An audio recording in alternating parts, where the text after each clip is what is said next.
DED academy एक free educational channel है जिसका उद्देश्य ऐसे लोगों की सहायता करना है जिनके पास समय या संसाधनों की कमी है, लेकिन जो पढ़ना चाहते हैं और अपने दम पर आगे बढ़ना चाहते हैं।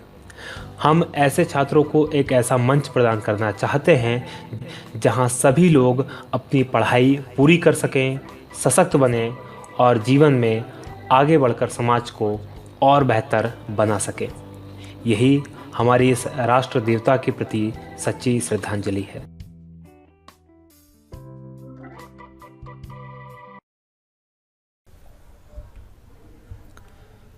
साथियों नमस्कार, बहुत स्वागत है आपका DED एकेडमी में। मैं हूं भगवत दांगी, फाउंडर DED एकेडमी। आज के हमारे MCQs वाले वीडियो में बात करेंगे हम पार्ट 8 यानी 8वां भाग है और क्वेश्चन नंबर 351 से लेकर 400 तक।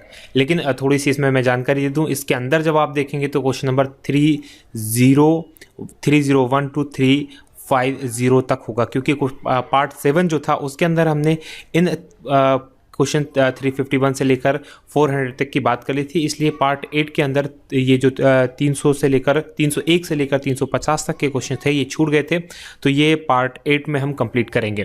तो चलिए शुरू करते हैं हमारा वीडियो।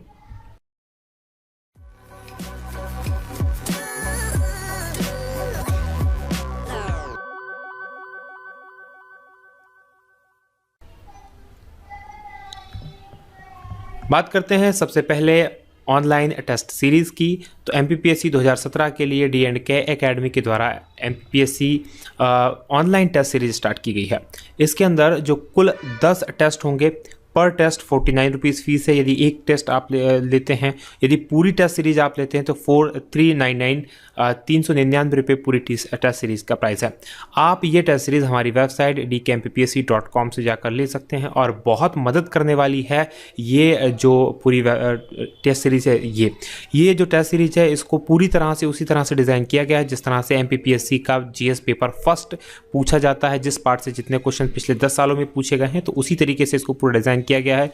2 टेस्ट ऑलरेडी इसमें डल चुके हैं प्रति संडे, यानी हर संडे को इसमें एक नया टेस्ट डल जाता है, तो आप चाहें तो ज्वाइन कर सकते हैं। पहला टेस्ट जो है, फर्स्ट टेस्ट, वो डेमो टेस्ट था और ये सभी के लिए फ्री है। यदि आपने अभी तक ये नहीं दिया तो आप वेबसाइट पे रजिस्टर करके कम से कम ये टेस्ट तो फ्री में दे ही सकते हैं।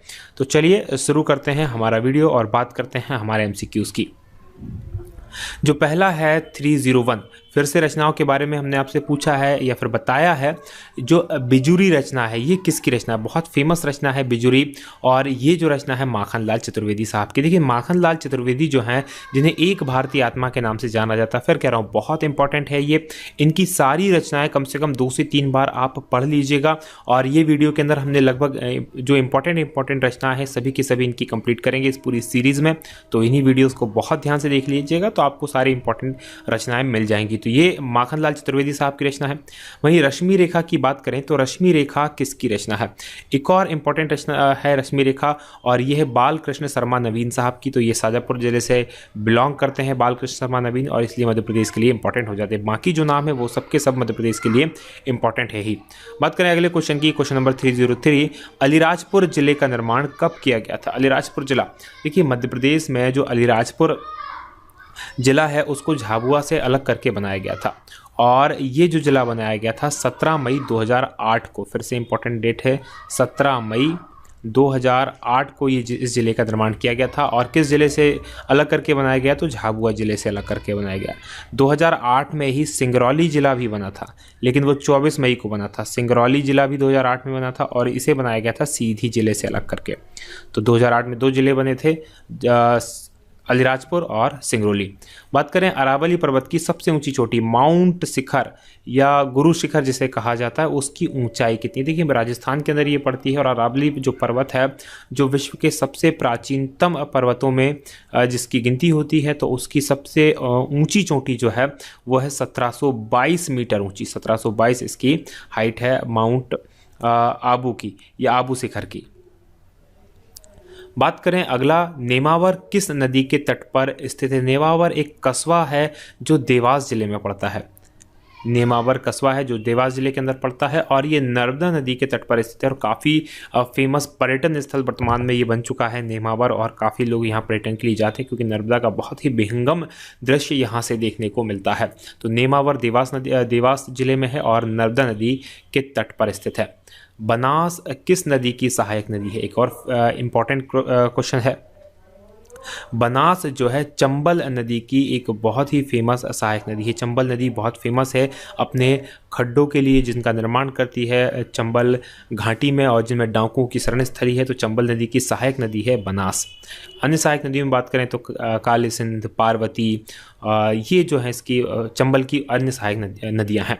मध्य प्रदेश में कृषि अभियांत्रिकी अनुसंधान केंद्र कहाँ स्थित है? देखिए मध्य प्रदेश में एग्रीकल्चर इंजीनियरिंग यानी कि कृषि अभियांत्रिकी के लिए जो अनुसंधान रिसर्च इंस्टीट्यूट है या सेंटर है वो भोपाल के अंदर है। जवाहर सागर बांध किस नदी पर बना हुआ है? बहुत ही फेमस बांध है। 1954 में इसकी नींव रखी थी पंडित जवाहरलाल नेहरू के द्वारा और ये राजस्थान और मध्य प्रदेश की संयुक्त परियोजना का हिस्सा है। और ये जवाहर सागर जो बांध बना हुआ है चंबल नदी पर बना हुआ है कोटा शहर के अंदर। चंबल पर 3 बांध बहुत इंपॉर्टेंट बने हैं। गांधी सागर बना है मंदसौर में, मंदसौर के अंदर। राणा प्रताप सागर बना है चित्तौड़गढ़ के अंदर और जवाहर सागर बना है कोटा के अंदर। तो ये तीनों की तीनों बांध बहुत इंपॉर्टेंट है। तो जवाहर सागर बांध नदी बना हुआ चंबल नदी के ऊपर। बात करते हैं अगले। तो भारत के कुल वन क्षेत्र का कितना प्रतिशत मध्य प्रदेश के अंदर पाया जाता है? तो एक बात तो आप ही को पता ही होगी कि मध्य प्रदेश में भारत के सर्वाधिक वन पाए जाते हैं। भारत के कुल 12.4% जो वन पाए जाते हैं, 12.4% वन मध्य प्रदेश में पाए जाते हैं। बांस का राष्ट्रीयकरण कब किया गया था? बांस एक बहुत ही इंपॉर्टेंट वन उत्पाद है जो वनों से हमें मिलता है और मध्य प्रदेश शासन ने इसका राष्ट्रीयकरण किया था। तो मध्य प्रदेश ने इसका जो राष्ट्रीयकरण किया था 1973 के अंदर जो बांस थे उनका राष्ट्रीयकरण किया गया था। बात करते हैं अगला, बहुत इंपॉर्टेंट प्रश्न है, मध्य प्रदेश के कितने राष्ट्रीय उद्यान प्रोजेक्ट टाइगर के अंदर शामिल हैं? तो ये बहुत ही इंपॉर्टेंट प्रश्न है। तो मध्य प्रदेश के कुल 6 राष्ट्रीय उद्यान हैं जो प्रोजेक्ट टाइगर के अंदर शामिल है, प्लस एक की बात करें 7वां एक अभ्यारण्य जो रातापानी अभ्यारण्य है उसको भी प्रोजेक्ट टाइगर के अंदर शामिल किया गया है। बात करें कौन कौन से ये राष्ट्रीय उद्यान है जिनको प्रोजेक्ट टाइगर के अंदर जो मध्य प्रदेश के हैं शामिल किया गया है, तो ये है बांधव राष्ट्रीय उद्यान है, इसको शामिल किया गया है। सतपुड़ा, पन्ना, पन्ना राष्ट्रीय उद्यान, पेंच राष्ट्रीय उद्यान, सतपुड़ा, कान्हा राष्ट्रीय उद्यान और संजय राष्ट्रीय उद्यान। ये 6 राष्ट्रीय उद्यान हैं जिन्हें कि शामिल किया गया है प्रोजेक्ट टाइगर के अंदर। और प्रोजेक्ट टाइगर जो स्कीम थी ये स्टार्ट की गई थी 1973 में। और एक और जो रातापानी अभ्यारण्य रायसेन के अंदर, उसको अभ्यारण्य को भी प्रोजेक्ट टाइगर के अंदर 2012 में शामिल किया गया। रातापानी को, ये रायसेन में है। बचपन किसकी रचना है? बहुत फेमस रचना है बचपन, और ये सुमित्रा कुमारी चौहान की रचना है बचपन। बात करते हैं अगले प्रश्न की। तो बुनी हुई रस्सी किसकी रचना है? फिर एक और रचना है। इस वाले वीडियो में काफ़ी रचनाओं को मैंने शामिल किया है क्योंकि इंपॉर्टेंट है। मैं फिर से बता रहा हूँ, बहुत ही इंपॉर्टेंट है, लगातार पूछी जा रही है, इसलिए काफ़ी सारी रचनाएं हमारे हर एक वीडियो में 2, 3, 4 रचनाएं आपको मिलेंगी। तो ये है भवानी प्रसाद मिश्र जी की रचना।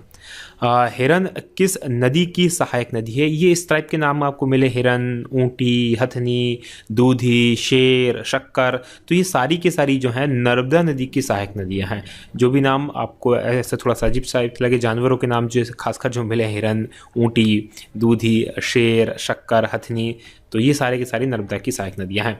महादेव पर्वत पचमढ़ी किस नदी का उद्गम स्थल है? यानी महादेव पर्वत जो पचमढ़ी में है वो किस वहाँ से कौन सी नदी निकलती है? देखिए, क्षिप्रा निकलती है काकरी बड्डी पहाड़ी से, ताप्ती निकलती है मुल्ताई से, बेतवा निकलती है कुमरागांव रायसेन से। तो जो तवा नदी है वो निकलता है, या वो नदी निकलती है महादेव पर्वत पचमढ़ी होशंगाबाद से।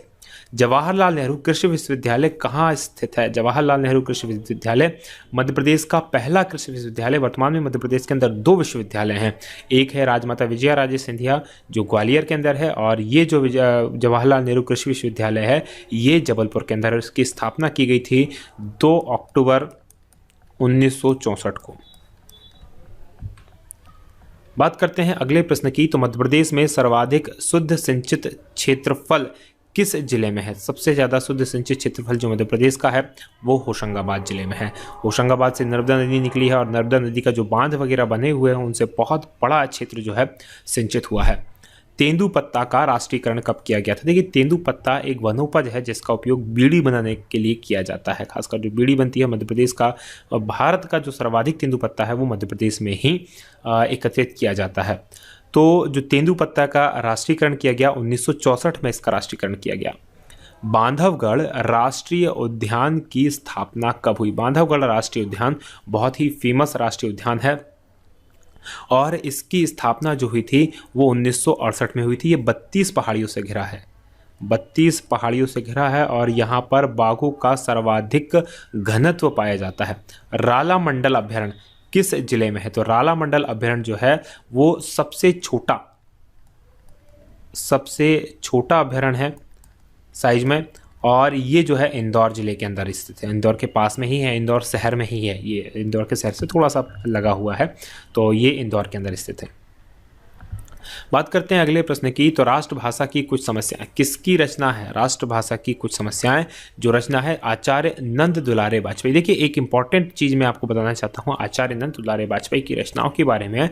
इनकी जो रचनाएं हैं भाषा के इतिहास की हैं, भाषा से संबंधित हैं, भाषा का जो विकास है उससे संबंधित है। मतलब साहित्यिक रचनाएं इनकी नहीं मिलेंगी आपको, भाषा की जो हमारी हिंदी भाषा है उसका विकास, उसकी समस्याएं, उससे रिलेटेड रचनाएं आपको मिलेंगी।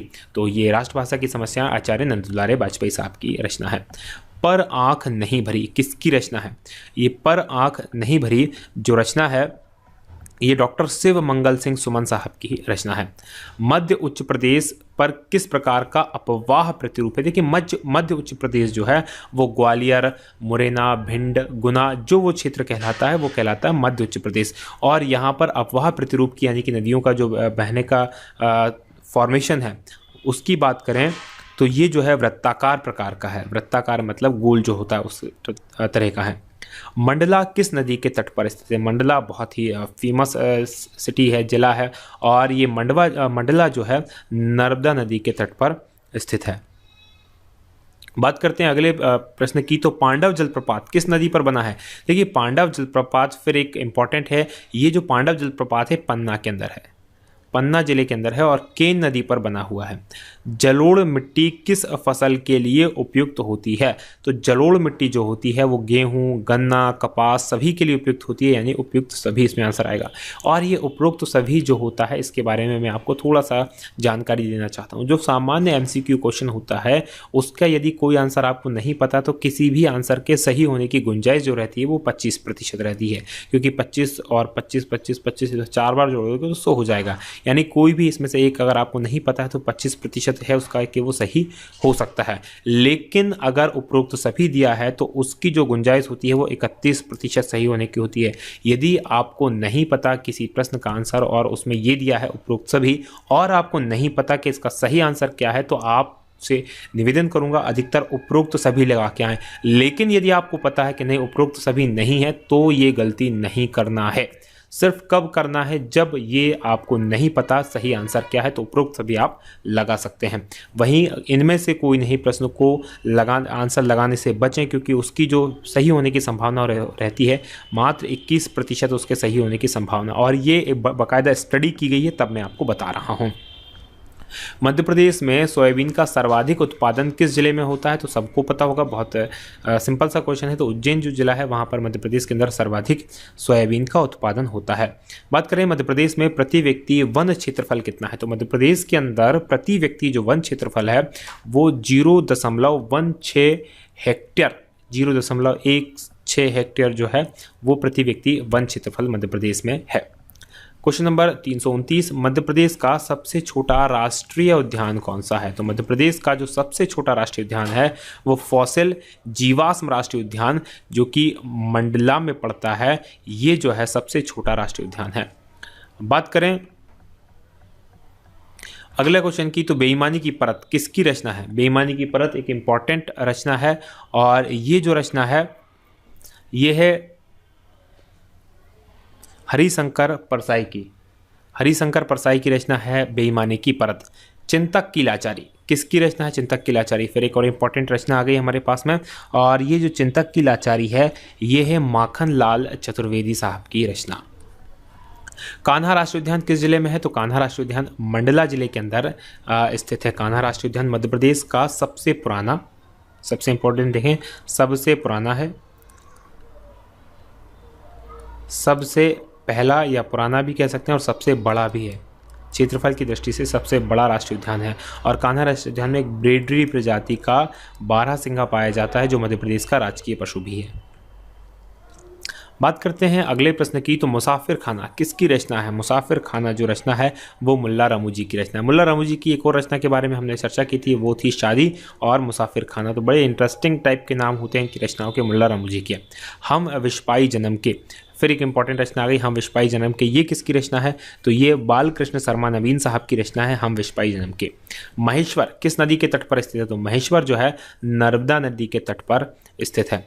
कालीभीत किस नदी की सहायक नदी है? तो कालीभीत जो है वो तवा नदी की सहायक नदी है कालीभीत। बात करते हैं अगले प्रश्न की, तो अगला प्रश्न है विंध्याचल पर्वत किस नदी का उद्गम स्थल है? विंध्याचल पर्वत से इनमें से कौन सी नदी निकलती है? देखिए छिप्रा जो नदी निकलती है वो काकरी बर्डी पहाड़ी से निकलती है। बेतवा जो निकलती है वो निकलती है रायसेन के कुमरा गांव से। तवा पचमढ़ी सतपुड़ा से निकलती है। तो जो केन नदी है वो निकलती है विंध्याचल पर्वत श्रेणी से। तो केन नदी का जो उद्गम स्थल है जबलपुर के पास में है और ये विंध्याचल पर्वत श्रेणी से निकलती है। मध्य प्रदेश में कपास अनुसंधान केंद्र कहाँ पर है? तो मध्य प्रदेश के अंदर जो कपास अनुसंधान केंद्र है वो खरगोन में है।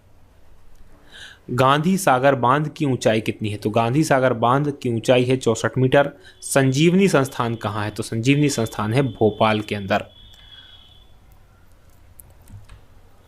अगले प्रश्न की बात करें तो वनों का राष्ट्रीयकरण कब किया गया था? वनों का राष्ट्रीयकरण बहुत ही इंपॉर्टेंट प्रश्न है। मध्य प्रदेश जो पहला राज्य था जिसने वनों का राष्ट्रीयकरण किया था और ये किया गया था 1970 में, और कई बार ये परीक्षाओं में पूछा गया है इसलिए इंपॉर्टेंट प्रश्न है। बाणसागर किस नदी पर बना हुआ है? तो बाणसागर बांध जो बना हुआ है वो सोन नदी पर बना हुआ है। सोन नदी पर बना हुआ है बाणसागर बांध, और बहुत इंपॉर्टेंट ये परियोजना है बाणसागर परियोजना।